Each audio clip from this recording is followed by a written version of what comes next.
जाती है। तो ये पहला चरण है कि पुराने प्रश्न पत्रों को बिल्कुल ठीक से देख लेना। प्रश्न कहाँ से आ रहे हैं, हमको इन पर ज़्यादा फोकस करना है और इसके लिए सबसे सटीक और सबसे अच्छा माध्यम है घटना चक्र का पूर्वावलोकन। कि कुछ पढ़ कर सो, कुछ लिख कर सो, आज तू जहाँ सोया है, कल उसके आगे बढ़ कर सो। हेलो दोस्तों, नमस्कार। स्वागत है आप सभी का एक और नए वीडियो में। तो दोस्तों 27 अक्टूबर को जो यूपी पीसीएस प्रीलिम्स का जो एग्जाम डेट है और 22 दिसंबर को आरओ एआरओ का एग्जाम डेट है। तो उसी की सीरीज में आज हम प्रीलिम्स और मेंस दोनों पर हम बात करने वाले हैं।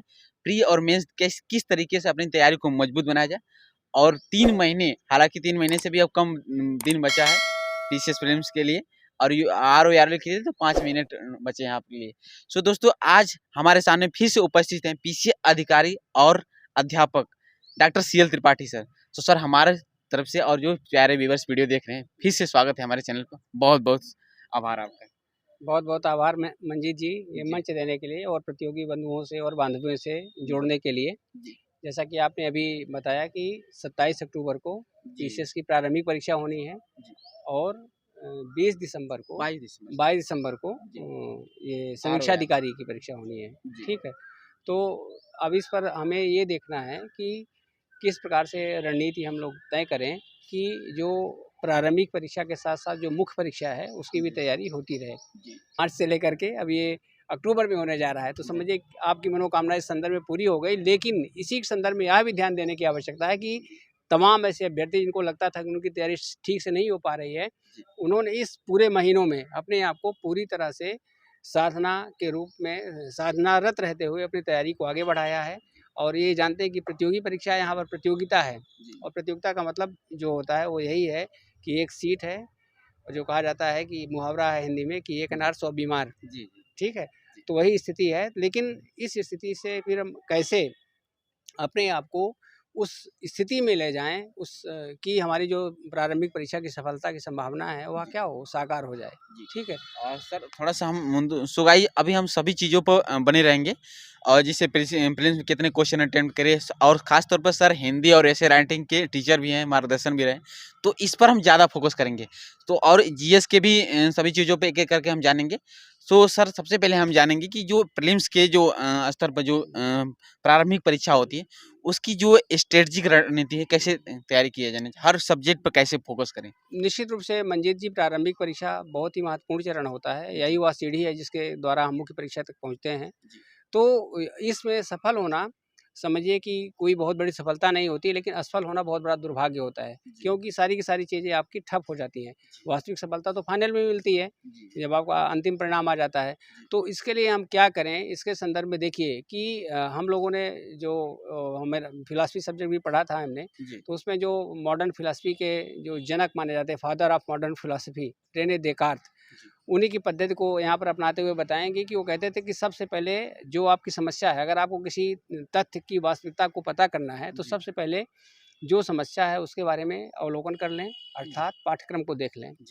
उसके बाद फिर दूसरा चरण होता है कि कठिन चीज़ें रहती हैं, उसमें सरल चीज़ें भी रहती हैं, तो सरल बातों से शुरू करके हम धीरे धीरे कठिन बातों की ओर अग्रसर हों।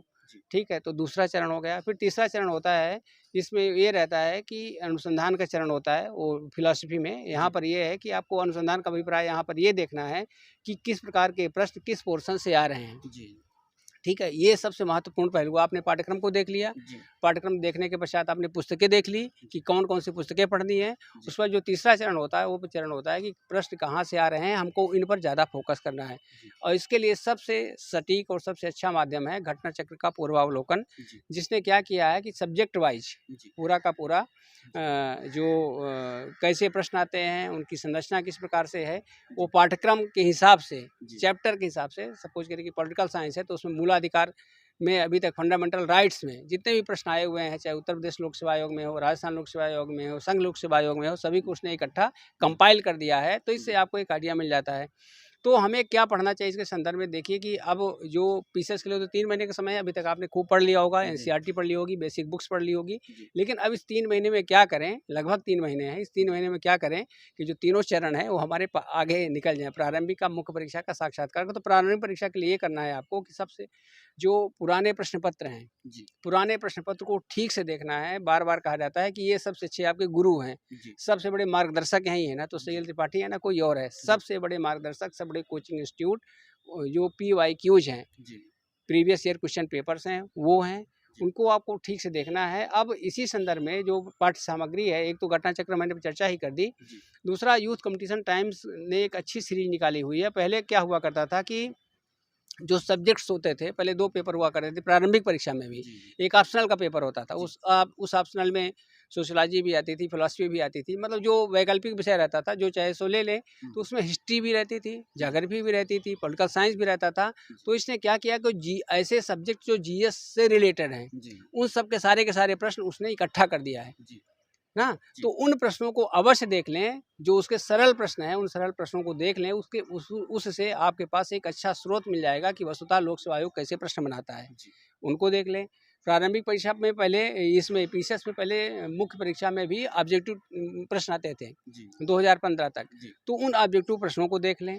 उसके बाद फिर जितने भी परीक्षा, ना केवल पीसीएस की बल्कि समीक्षा अधिकारी की, जी, जो वर्षवार नेट पहले यहीं से होता था, उसी पीसीएस जे की, जी, ये जो भी परीक्षाएं उत्तर प्रदेश लोक सेवा आयोग द्वारा आयोजित की जाती हैं, उन जी, प्रश्नों को आप बारंबार देखें, जी, बारंबार उनका अवलोकन करें, बारंबार विश्लेषण करें। जी, इससे 2 फायदे होंगे। एक तो ये आपको ये पता चल जाएगा कि प्रश्न कहाँ से आ रहे हैं, जी, प्रश्न कैसे आ रहे हैं, और दूसरा इसी परीक्षा को आपको देने जाना है। जी, तो ये समझिए जैसे हम कोई भी खेल खेलते हैं तो पहले उसका पूर्वाभ्यास कर लेते जी, हैं, जी, तो हमें एक पूर्वाभ्यास भी मिल जाएगा जी, इसका। जी, समझिए कि जितनी भी टेस्ट सीरीज हैं, जी, सभी टेस्ट सीरीज का आधार यही पुराने प्रश्न पत्र हैं। जी, और आप कोई टेस्ट सीरीज ज्वाइन करिए या ना ज्वाइन करिए, जी, लेकिन अगर आपने पूरे पुराने प्रश्न पत्रों को ठीक से देख लिया है, जी, उनका अवलोकन कर लिया है, उनको ठीक से पढ़ लिया है, जी, तो निश्चित रूप से आपकी एक तैयारी पूरी हो जाती है। तो ये पहला चरण है कि पुराने प्रश्न पत्रों को बिल्कुल ठीक से देख लेना, जी, ढंग से देख लेना, उसमें बारंबार डुबकी लगाना। जी, दूसरा है कि कभी-कभी वस्तुतः जो हम प्रारंभिक परीक्षा में फेल होते हैं तो जी, या बाहर होते हैं, तो बाहर होने का कारण हमारा ये नहीं कि कठिन प्रश्न हमारे गलत हो गए। जी,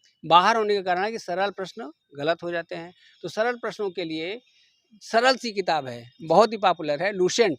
जी, मैं बार-बार कहता हूँ कि उसको आप अवश्य देख लें। जी, ठीक है? लूसेंट वह सेंट है जी, जो प्रतियोगी परीक्षाओं को महकाती रहती है। जी, उसमें से लगभग 70% प्रश्न अभी भी 60 से 70% प्रश्न हूबहू आ जाते हैं। विशेष रूप से उसका जो साइंस वाला पोर्शन है, जी, उसे निश्चित रूप से देख लें। तो ये हो गया सामान्य अध्ययन के संदर्भ में। जी, उसके बाद फिर इसी सामान्य अध्ययन में 2-3 पोर्शन ऐसे होते हैं जो प्रतियोगी गलत नहीं करते हैं। जी, जैसे पर्यावरण का पोर्शन है, जी, पॉलिटी है, जी, राज्य व्यवस्था है, जी, करंट अफेयर्स है। जी, तो ये प्रश्न आपके भी गलत नहीं होने चाहिए। जी, अगर ये तो इसके लिए आप जो आपका पॉलिटी पर अच्छी पकड़ हो, ना गलत करें, इसमें थोड़ी-सी मेहनत करेंगे, बहुत ज़्यादा परिणाम मिलेगा।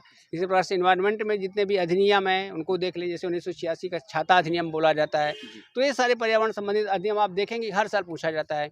जी, सहस्त्राब्दी विकास लक्ष्य, उसमें से हमेशा प्रश्न आते हैं। हुँ, ये प्री के लिए भी उपयोगी है, मेंस के लिए भी उपयोगी है, तो इन सबको आपको देखना पड़ेगा, ठीक है? जी, और उसके बाद फिर तीसरा चरण है करंट अफेयर्स का। जी, करंट अफेयर्स आप पढ़ रहे होंगे और लगातार पढ़ते भी रहना चाहिए। आप अगर ये सोच रहे हैं इकट्ठा घटनासार आएगा या जैसे दृष्टि आ क्वेश्चन जाएगी। बार-बार डाउट रहता है कितने दिन पुराना करंट अफेयर्स पढ़े, है हुँ। ना? तो इसकी लगभग वजह से साल भर का करंट अफेयर्स रहता है, लेकिन जो गहनता से पूछा जाता है, मतलब हाँ, साल भर की परिधि रहती है, जी, लेकिन जो गहनता से पूछा जाता है वो 6 महीने का करंट अफेयर्स पूछा जाता है। जी, तो उन 6 महीनों पर आप अवश्य फ़ोकस करें, और साल भर में जैसे नोबेल प्राइज़ है, जी, वो साल में 1 बार होता है। ज्ञानपीठ पुरस्कार, जितने भी पुरस्कार हैं, जी, उनको देख लें, जितनी भी बैठकें हैं उनको देख लें, जो सम्मेलन है उनको देख लें। जी, ये साल भर में चीज़ें देख लें, बाकी और जो घटनाएँ घटित हो रही हैं, जी, आपको 6 महीने के अंतर्गत देखना है, उसको जी। देखना है, ठीक है?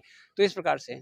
सर अब थोड़ा-सा हम आपसे जानना चाहेंगे कि हुँ, आपने सामान्य अध्ययन के पोर्शन काफ़ी अच्छे से समझाया हुँ। और थोड़ा जो एसे राइटिंग और जी जो सामान्य हिंदी हिंदी का है। जी, जी। सामान्य हिंदी का सेक्शन होता है, खास तौर पर आरओ आरएम में 60 हुँ, 60 को मार्क्स का वो रहता है। हुँ, तो उसके लिए एक बेहतरीन तैयारी कैसे की जाए? हुँ, और 60 में मैक्सिमम 55 प्लस स्कोर कैसे हुँ, की जाए? बिल्कुल, और सर बिल्कुल। आप तो एक एजुकेटर भी रहे हैं खास तौर हुँ, पे हिंदी पर और हुँ, जैसे कि आप प्रज्ञा प्रवाह के फाउंडर भी हैं। हुँ, जी, अपने जी। खास तौर पर मार्गदर्शन किए, बहुत सारे हुँ, छात्र आपसे सेलेक्ट हुए। जी, तो जी। उससे हम सर जानना चाहेंगे किस तरीके से हुँ, हिंदी में मैक्सिमम स्कोर किया जाए? हुँ। यहाँ पर भी वही रणनीति मैं बताऊँगा कि मैक्सिमम स्कोर करने का अभिप्राय है कि अभी तक जो भी प्रश्न आए हुए हैं, जो जो आपके सिलेबस में वस्तुनिष्ठ परीक्षा से जुड़े हुए हैं, जी, जैसे विलोम शब्द है, जी, ठीक है? पर्यायवाची शब्द है, उपसर्ग हैं, प्रत्यय हैं, जितनी भी चीज़ें हैं, शुद्धि अशुद्धि से संबंधित प्रश्न हैं, तो सबसे पहला काम ये करिए कि जो समीक्षा अधिकारी के प्रश्न पत्र हैं, जी, उनको ठीक से देख लीजिए। जी, उसके बाद जो मुख्य परीक्षा है, जी। मतलब स समीक्षा अधिकारी प्रारंभिक परीक्षा, मुख्य परीक्षा में वही चीज़ें हैं। हुँ, हुँ।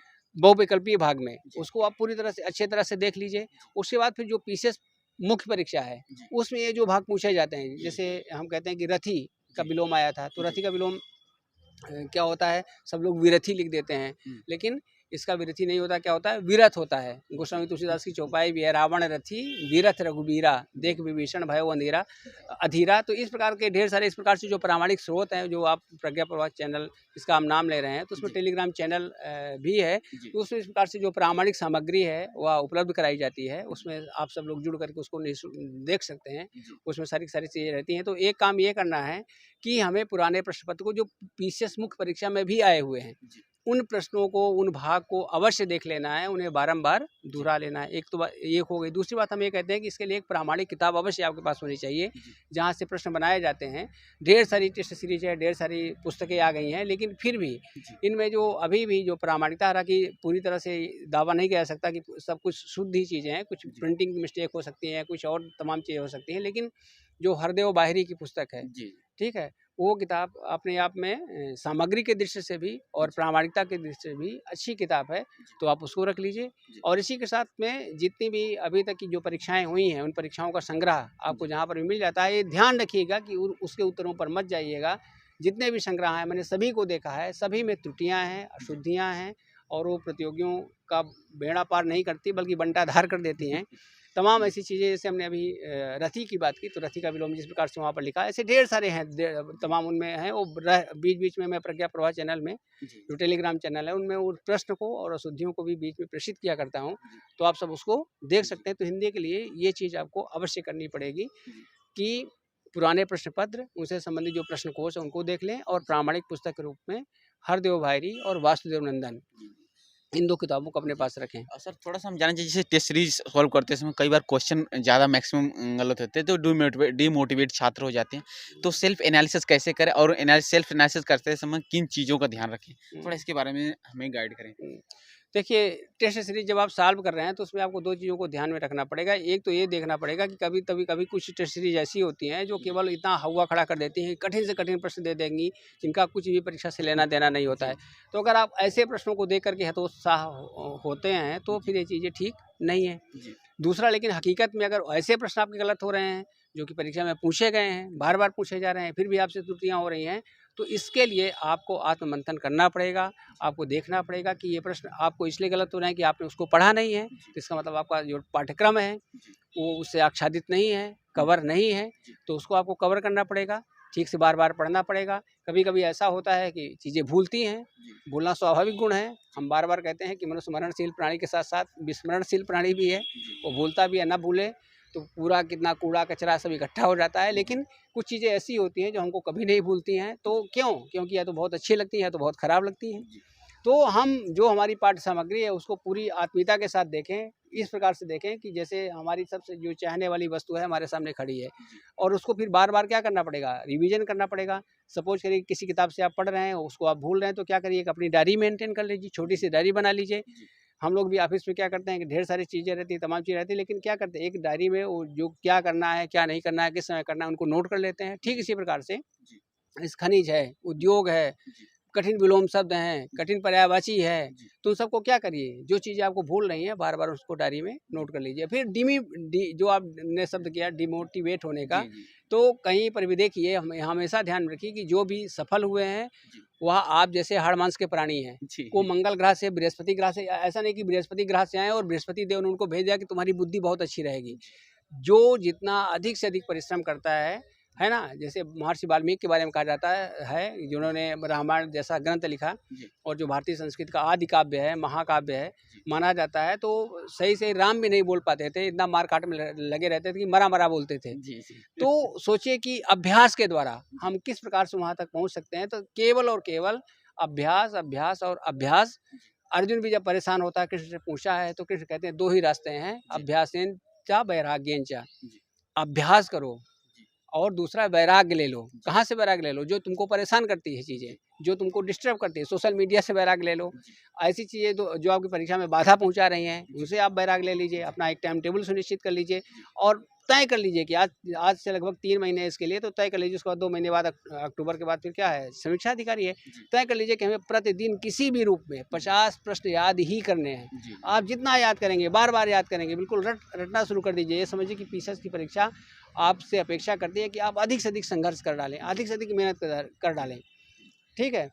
तो इस प्रकार से आप करेंगे। सर 2 मिनट और आपसे हम चाहेंगे, जैसे अभी आपने बताया कि हिंदी के लिए हरदेव बहारी और क्या नाम है कि जो पीवाई की वासुदेव नंदन, बहुत और बहुत अच्छी आपने ये बताई कि मतलब जितने भी पीसीएस के यो जो आयोग लेवल क्वेश्चन बनाए पीसीएस जे और आरओ सबको रट डालिए। तो इसके साथ साथ जैसे सर जो एक सेक्शन आता है आरओ में पत्र लेखन और ऐसे राइटिंग का, है ना, तो इसमें मतलब कि मतलब अपनी महारत कैसे हासिल कर और एक बेहतरीन प्रेजेंटेशन कैसे डालें सर, इसके थोड़ा गाइड करिए। और ये एकाएक तो होगा नहीं सर, इसके लिए जैसे आपने बताया कि अभ्यास की जरूरत है, वैराग्य की जरूरत है, तो अभी से कैसे प्रैक्टिस करें पत्र लेखन और ऐसे राइटिंग? देखिए, ऐसे राइटिंग का जो कमीशन के द्वारा क्राइटेरिया है, उसमें 3 चीज़ें हैं। जैसे हम आप कहाँ जहाँ खड़े हैं वो त्रिवेणी नगरी है, संगम की नगरी है, यहाँ पर गंगा, यमुना और सरस्वती का मिलन होता है। ठीक इसी प्रकार से जो निबंध है वो भी एक त्रिवेणी है। उसमें 3 चीज़ें होती है, एक होता है प्रस्तुतिकरण, दूसरा होती है शैली और तीसरा होता है तथ्य। ठीक है? ये जब तीनों चीज़ें रहेंगी, प्रस्तुतिकरण का मतलब यह है कि निबंध का मतलब ही होता है निःशेषेण बंध, जो भली भांति पूरी तरह से बांध ले। बांध लेने का मतलब यह है कि प्रस्तावना से शुरू करे परीक्षक पढ़ना, तो उपसंहार तक बिल्कुल पढ़ता चला जाए, बीच में रुके ही नहीं। ये जैसे वैसे ही जैसे गंगा जी गंगोत्री से निकलते हैं तो सीधे कहाँ विलीन होते हैं, गंगा सागर में।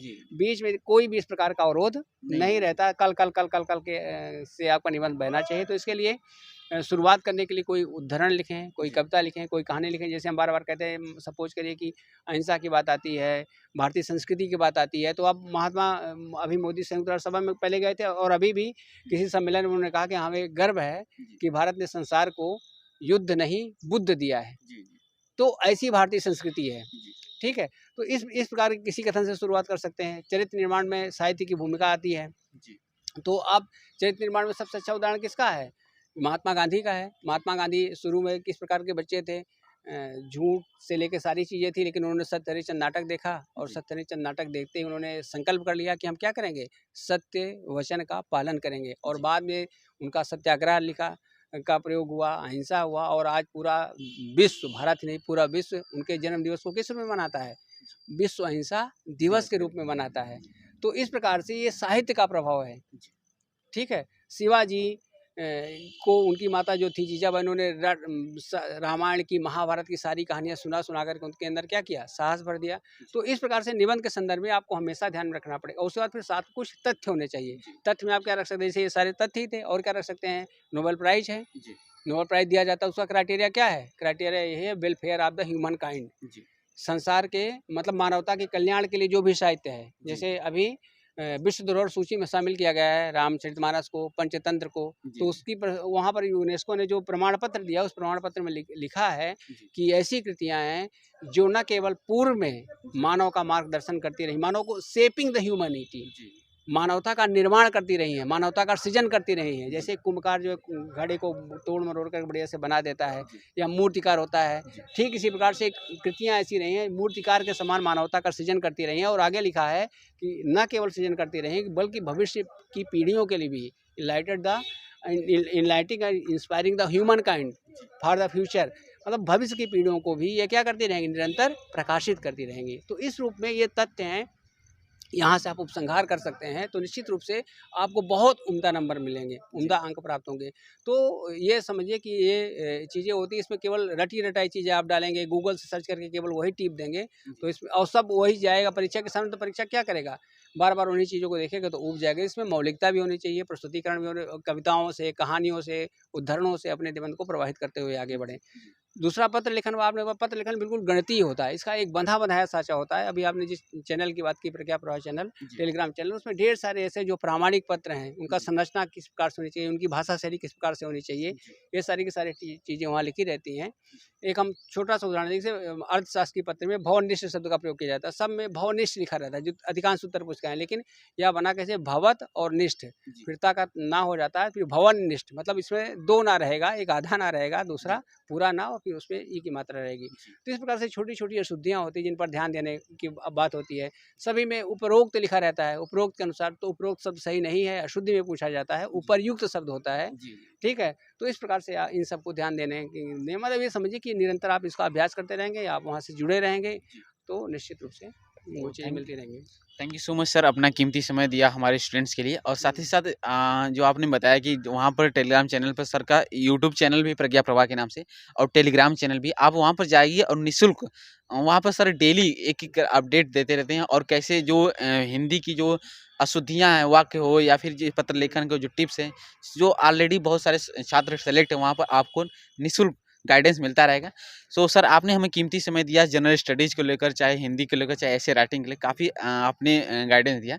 अब इसके लिए मैं फिर से अपने और हमारे जो साथ हज़ारों साथ जुड़े स्टूडेंट ऑनलाइन, फिर से मैं आपका आभार व्यक्त करता हूँ। बहुत-बहुत आभार मंजीत जी। बस आपको हम अपने आप को भी और सबको यही कहना चाहेंगे कि कुछ पढ़ कर सो, कुछ लिख कर सो, आज तू जहाँ सोया है, कल उसके आगे बढ़ कर सो। ठीक है? तो आज आपने जितना पढ़ा है, संकल्प कर लीजिए कि कल उससे आगे आपको निश्चित रूप से बढ़ना है और फिर अपने आप को गढ़ना है। और फिर जैसे इस प्रकार से गढ़ते रहेंगे, निश्चित रूप से आप सफलता के रूप में अपने आप को प्रतिष्ठापित पाएँगे। आप सबका और इन सारे हमारे जो बंधु-बांधवी हैं, उन सबको ढेर सारी शुभकामनाएँ। आप सबके मनोरथ सफल हों, सुफल मनोरथ हों ही तुम्हारे। Thank you so much sir. So दोस्तों, वीडियो कैसा लगा कमेंट्स बॉक्स में ज़रूर बताइएगा।